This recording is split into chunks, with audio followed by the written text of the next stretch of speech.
Many of you will already be familiar with the story of Ross Ulbricht, or as he was often called, the Dread Pirate Roberts. Ross created and maintained the legendary dark web marketplace that started a multi-billion-dollar underground industry that has gone on to grow far larger than he ever could have dreamed.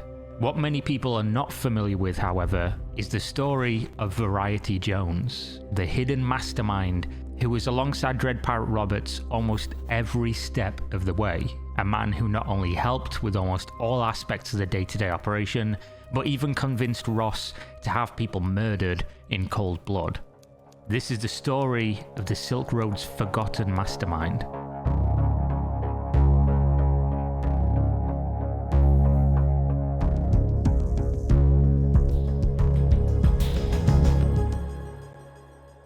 To know the story of Variety Jones, you only need to know a very brief history on the Silk Road Marketplace, which is one of the most fascinating and deep wells of stories that exists online. The Silk Road, unlike most websites you visit, existed on what is now referred to as the dark web.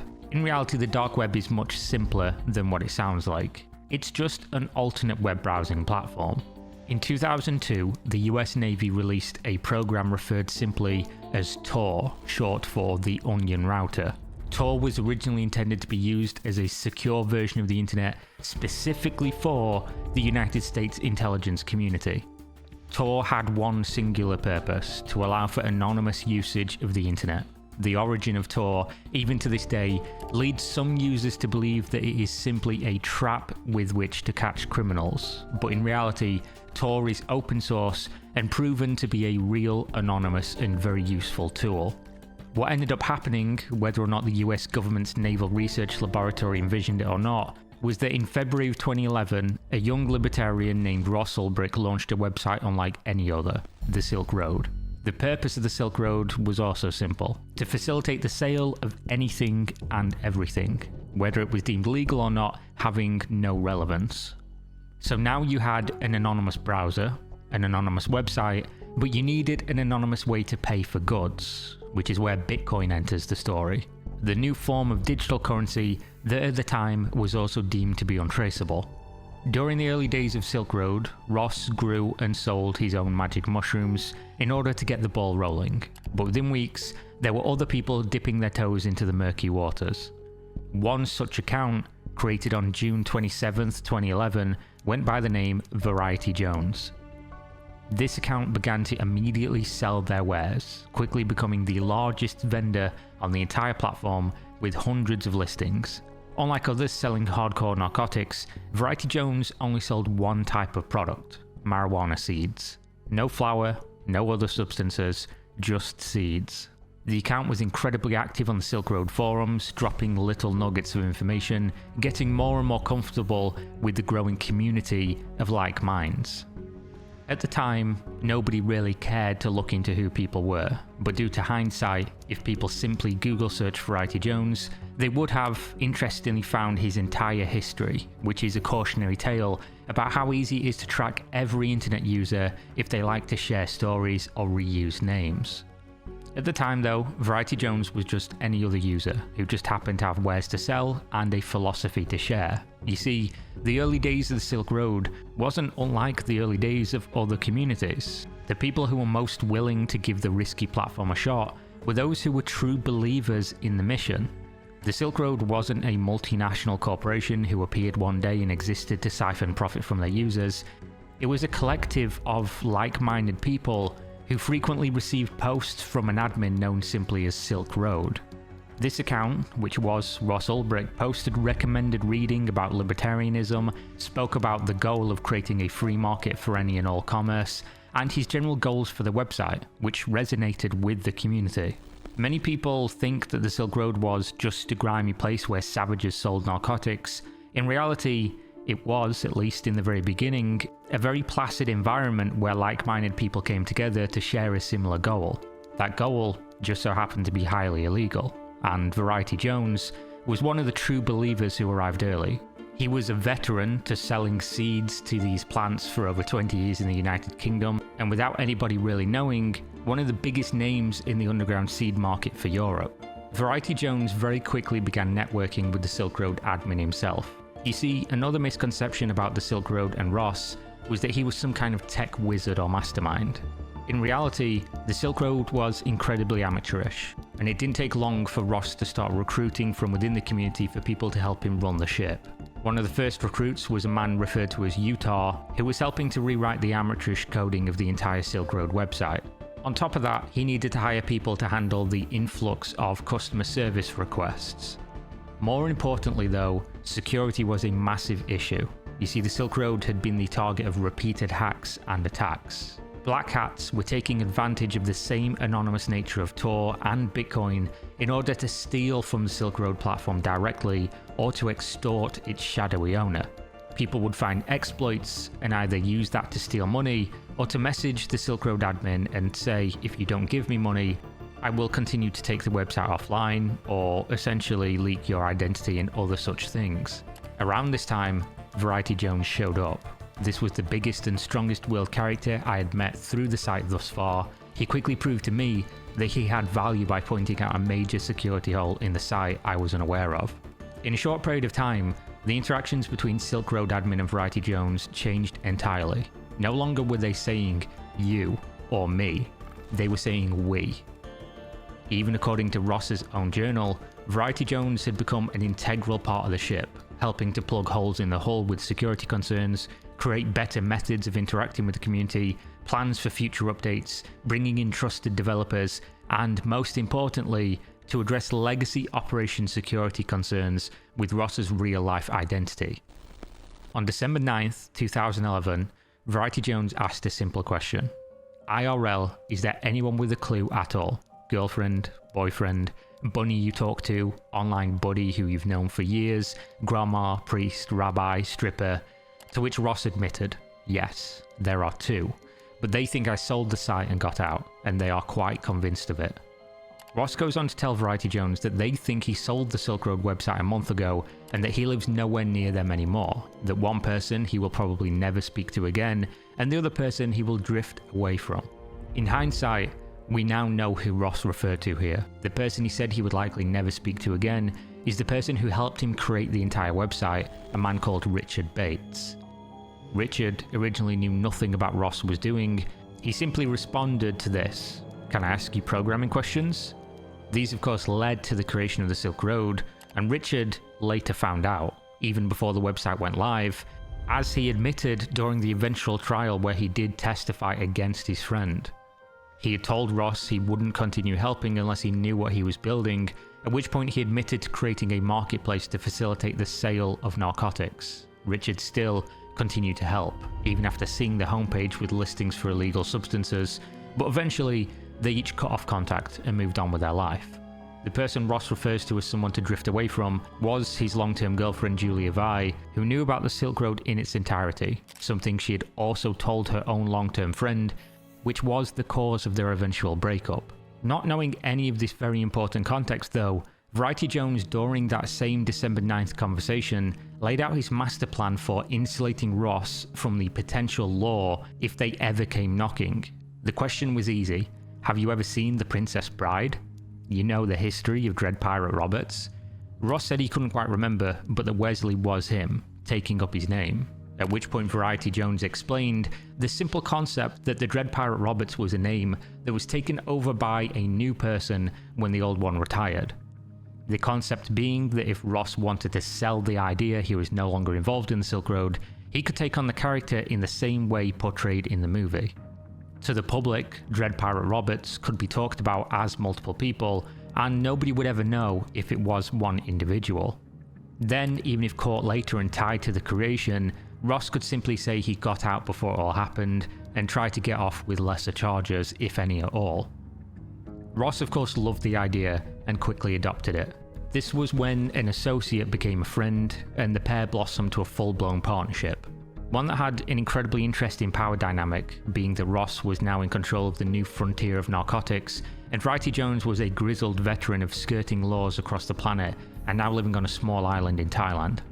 You would think that Ross would quickly outgrow the advice of this man, but he truly considered Jones to be his mentor in all things, as well as his closest confidant and friend in the increasingly lonely day-to-day life where all previous companionship had been abandoned due to security concerns. Conversations between the pair ranged from small talk, philosophy, life concerns or goals, plans for the future of Silk Road, money, new user growth, promotions, drama within the community, and of course, very importantly, plans to break Ross out of jail if he was ever to be arrested. Between the pair of them, according to Ross's journal, they had decided to take the Silk Road from just an illicit dark web marketplace to a brand in which people could trust. They were planning bigger and better things: Silk Road Chat, Silk Road Bitcoin Exchange, Silk Road Credit Union, Silk Road Market, Silk Road everything. Interestingly, these entries into Ross's personal journal that were lifted from his laptop during his initial arrest talk about details that would later tie him to the entire scheme which he claimed he was never a part of.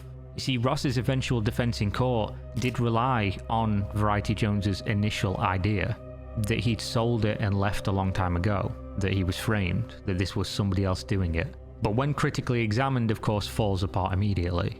For instance, during this entry, Ross states he had a conversation with VJ about the exchange before heading for a surf with Billy Beckett. Details like this would eventually be traced back to his real-life social media picture metadata at multiple different data points, which track across the entire Silk Road history, chats, IP addresses, and contextual information that are impossible to fake. That's skipping forward though. Right now in the story, Variety Jones and the newly named Dread Pirate Roberts were operating in tandem with a handful of other subordinates to build out the future of illegal commerce. Just a month after their deep talk about the plans for the legacy of the ship's captain, things got real crazy. January 26, 2013, one of the Silk Road's lesser lieutenants was frantically dealing with a massive security breach. Inigo left messages on the Silk Road chat for DPR that explained the loss of operational funds, first with a message at 3:39 AM describing a loss of $100,000, then minutes later with a loss of $350,000. Inigo pointed the finger at an account known as Flush, who had admin privileges to reset user passwords, which was now being used to gain access to vendor accounts before emptying their Silk Road stored Bitcoin to an off-platform address. Flush, in this instance, referred to an employee of the Silk Road, also known as Chronic Pain, a man who lived in Utah and had sent his government ID to the Dread Pirate Roberts during their onboarding process. His real identity was Curtis Green. In the real world, this was not Curtis Green who was performing the theft from his dark web kingpin boss. It was actually a corrupt member of the Silk Road Task Force, Sean Bridges, who was a member of the Secret Service. While gaining access to Curtis Green's laptop during a sting operation orchestrated by Call Force, another member of the Silk Road Task Force, Sean used this opportunity to siphon the funds, making it look like it was Curtis. This entire story is incredibly convoluted and in-depth, and you can find the entire thing on my channel with a cinematic retelling of Curtis Green and his journey with the Silk Road. For the sake of this video, as a long story short though, two different federal agents who were working against the US government in order to siphon funds from their investigation of the Silk Road in two totally different ways. Call Force was getting close to Dread Pirate Roberts with his online handle Knob, and Sean Bridges was using his access to Curtis Green's laptop to simply steal the money directly from the Silk Road accounts. Obviously, during this time, no one on the Silk Road end knew this was going on. They just thought it was Curtis, which is why Dread Pirate Roberts contacted Knob immediately. Knob was Special Agent Call Force's alter ego who was pretending to be a cartel member. Dread Pirate Roberts asked Knob if he could gather muscle and go to Curtis Green's house to beat him up until he returned the money. Knob of course agreed, but made it clear to ask whether or not he wanted Curtis to be killed or just beaten. At this time, Ross Ulbricht just wanted the money returned, with violence only being necessary if Curtis wouldn't comply, but no mention of murder. To make sure we're all on the same page, essentially Dread Pirate Roberts, Ross Ulbricht, was asking a federal agent Call Force, through his alter ego Knob, to beat up his former employee Curtis Green in order to get him to return funds. After discussing the details with Knob, Variety Jones woke up and Ross filled him in on the day's business. They messaged back and forth about the situation, with VJ saying he could divert someone he called Irish to keep an eye on Curtis, and warning DPR to do nothing to him until the heat had died down, since by now they had discovered Curtis Green had been arrested for a bust on possession of illegal substances. Very quickly this devolved, however. At 1:13 on January 27th, VJ asked an important question. At what point in time do we decide we've had enough of someone's shit and terminate them? Like, does impersonating a vendor to rip off a mid-level drug lord using our rep and system, follows up by stealing from our vendors and clients and breeding fear and mistrust, does that come close in your opinion? To which Ross replies with two questions. Terminate? Execute? Variety Jones confirmed the question. Yeah, pretty much, but does clarify he doesn't want Ross to use Knob, instead to use VJ's own connections, a guy who knows a guy who can get things done. Within this conversation, Ross is convinced. In fact, if you pause now and read this entire chat log, you can see he responds very favourably to the idea, even going as far to say he's been thinking about the same thing for the past 24 hours. Of course, having his right-hand man, his mentor, his closest friend confirm things made this a very easy choice. And just so we're clear, that thing he's been thinking of doing is to have Curtis, his former employee, murdered. Jones then laid it out simply. So, you've had time to think. You're sitting in the big chair and you need to make a decision. Now, really, things could move fast in the future. To which Ross replies, I would have no problem wasting this guy. Variety Jones said he would take care of it. Then they small talk about their weekend. Variety Jones then tells Ross that if he hadn't given the go-ahead to have Curtis killed, he would have reconsidered their partnership, saying that he will sleep like a lamb even after having him murdered. A plan is then formed, essentially how they can deal with Curtis, as well as figure out if Knob is a Fed or somebody who can be trusted. With Variety Jones talking about getting a team in place to clean up Knob's crew if they mess up the hit, like something out of a modern day movie, though later clearing up he means to help Knob's team and extract them if things go badly. Essentially having multiple teams on site to deal with Curtis. After confirming, Ross gets back in touch with Knob and confirms the plans. The setup is for Knob to send guys over to intimidate Curtis with a note written by Dread Pirate Roberts, telling Curtis to send the stolen Bitcoin to the specified address. The instructions are to beat him up. Knob then clarifies that the plan is to torture Curtis, which Ross confirms by saying, okay, After a short back and forth about Curtis's arrest and without any prompting at all, Ross asks Knob a very important question. Okay, so can you change the order to execute rather than torture? Knob asks if that is what he really wants, and Ross confirmed it. It is. After I had a chance to think on it, never killed a man or had one killed before, but it is the right move in this case. How much will it cost? They return to the conversation 2 days later on January 29th, 2013, where the hit is ordered at $80,000. Knob asks one final time, you want to go forward? I assume you're going to want to move fast. To which Ross simply replies, yes, let's do it. And with that, he'd ordered the murder of his former employee Curtis Green. Which is of course a rabbit hole itself, one you can check out on my channel.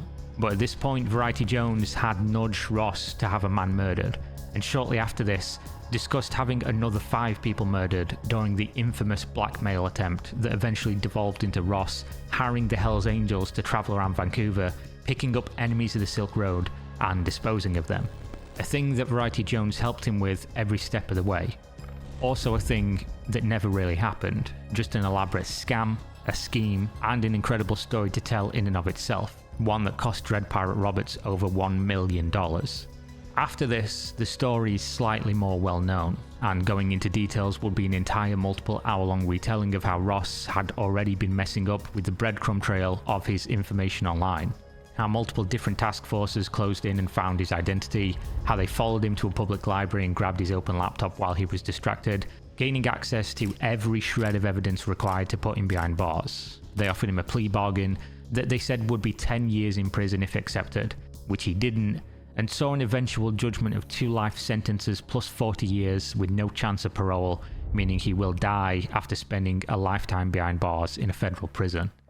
Variety Jones, on the other hand, escaped for quite a while. He was found hiding away on a tiny island in Thailand, that was so remote he had no power in the evenings, until one day the Thai police arrested him and he spent a year sleeping on a concrete floor in less than ideal circumstances while waiting extradition to face his crimes in a US court. Variety Jones, who was later revealed to be Robert Thomas Clark, a Canadian, was extradited to the United States on June 15, 2018, where he was then charged with narcotics trafficking conspiracy, narcotics trafficking, distributing narcotics by means of the internet, conspiracy to commit and aid and abet a computer hacking conspiracy, conspiracy to traffic in fraudulent identification documents, and money laundering conspiracy.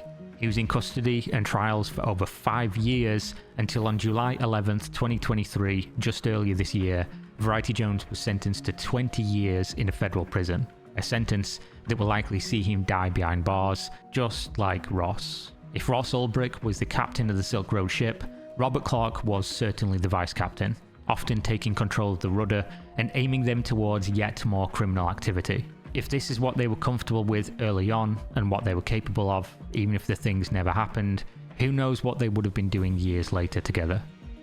It's very clear, if you're familiar with the story, that without Variety Jones, Ross would likely have been extorted into failure or caught by the law long before that day in the library. Ross, of course, created the Silk Road, but it's clear from their interactions that it would have been a much different place had Variety Jones not got involved and helped steer it in this direction. Where Ross gets the credit and considerably longer sentence for being the creator, people very rarely refer to the man who created the infamous Dread Pirate Roberts and helped to prop up the legend of the dark web.